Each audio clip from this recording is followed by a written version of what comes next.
You're listening to a Roddenberry podcast.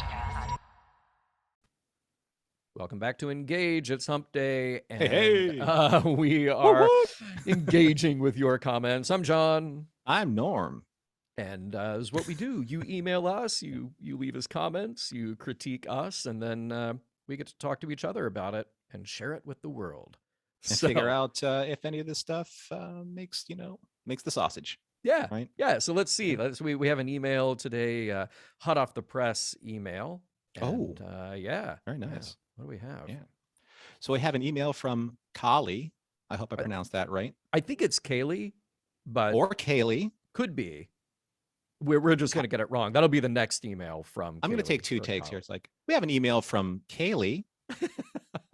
We have an email from Kali. Uh-huh. So covered both bases. Either way. Hi, guys. I used to love watching TOS in the 80s. Then I started watching TNG, but gave up after one season until I found your podcasts 25 years later. Wow. It was so interesting to listen to your viewpoints. I've now seen TNG and DS9 in a whole new light. However, I still don't love TNG and DS9. I only like them. I would be interested in your take on why this is the case. Or is it as simple as we only love the first Trek we watched? Thanks for reintroducing me to Trek, Kaylee. Or Kali. There you go. Yeah. Hey, well, all right. So this is fun. I mean, this sounds like such a simple question on the surface. Mhm. And I'm going to draw a parallel here because I know that you're a big Bond fan. I'm a big Bond fan. And when you meet other Bond fans, I found this to be the case when I was sort of in that circle a lot more before I moved to LA. And you sort of meet new Bond fans. And I swear to you, the first thing they would ask you is, oh, yeah. Oh, hi, your name's John. Who's your favorite Bond? Right. And it was like this test, right? And the correct answer for this group was always Connery. Like that was the correct answer. And Right. yeah. But if I came along with a curveball like David Niven. right,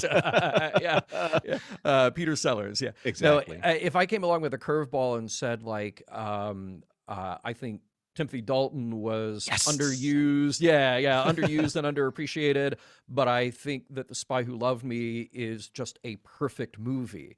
As far as hitting all the expectations and being true to itself and achieving everything that it sets out to do, to me, that's actually the standard, Then it's like, okay, some people are going to argue with you and say you're wrong about your opinion, which is garbage, or they're just going to go like, oh, okay, well, you like the things you grew up with. And I'm like, yeah, you do like the things that you grew up with. So if you have this predetermined answer in your head about what is the correct answer, maybe it's because it's what you grew up with, Yeah. So Kaylee, I don't think you're wrong there. Like there is something about that. I have a sweet spot for a TOS. I think to me that just still is definitively Star Trek, warts and all, because there are many. But that is what I grew up with. And I'm lucky that I lived at least a small chunk of my life where when you said Star Trek, that was the only thing. It was Right. Kirk, Spock, McCoy, and that was it. And then Star Trek became a franchise and became multiple series and different movies and everything else around it. And no bloody A, B, C, or D. right. But it got a lot more complicated. And Sure. I have to say, just as far as mission log goes, I think TNG is sort of the perfect reimagining of those TOS ideals and setting them in the future. It speaks to the maturity of the writing and where Roddenberry had come in the 20 years between TOS and TNG.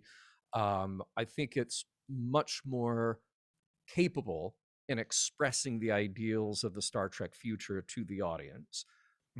But it can also feel really dated too, and I think DS9 is the most sophisticated show when it comes to character writing, when it comes to dialogue, when it comes to creating and then paying off these very interesting arcs.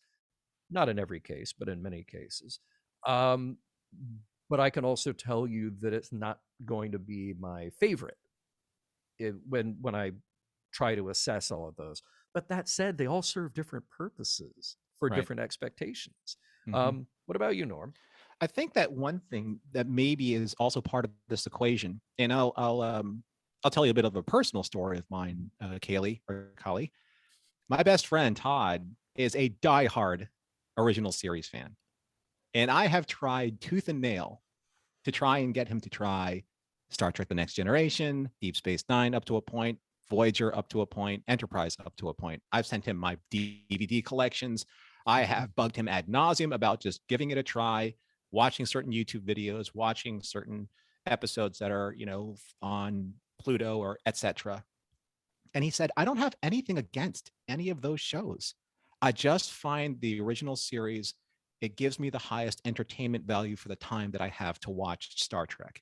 Hmm. Entertainment value, I think, is a big component in this. There is a certain swagger about the original series. It reflects a certain modness of the 60s, or reflects a certain attitude, or reflects obviously a certain artistic direction, and even a certain intellectual direction of how things are being presented at that time.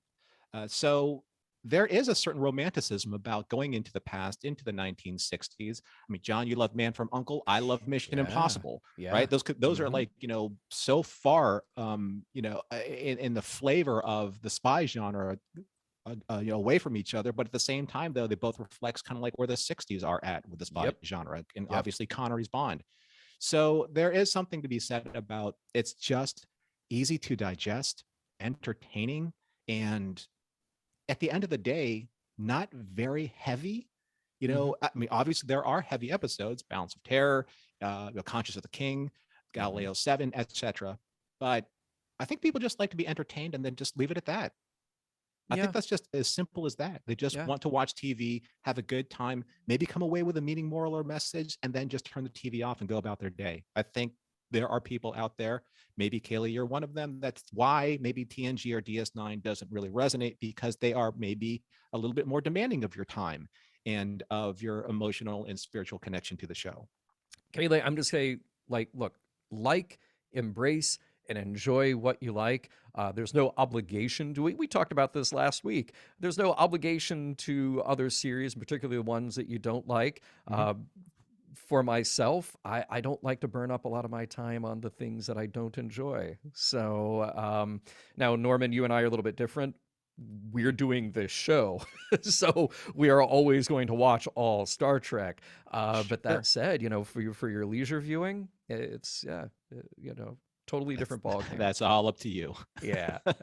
All right, folks, you know what to do. Send us your comments and questions, missionlog@roddenberry.com. You can find us on Facebook and Twitter @missionlogpod.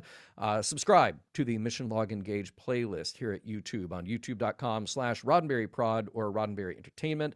We may engage with your comments on the air.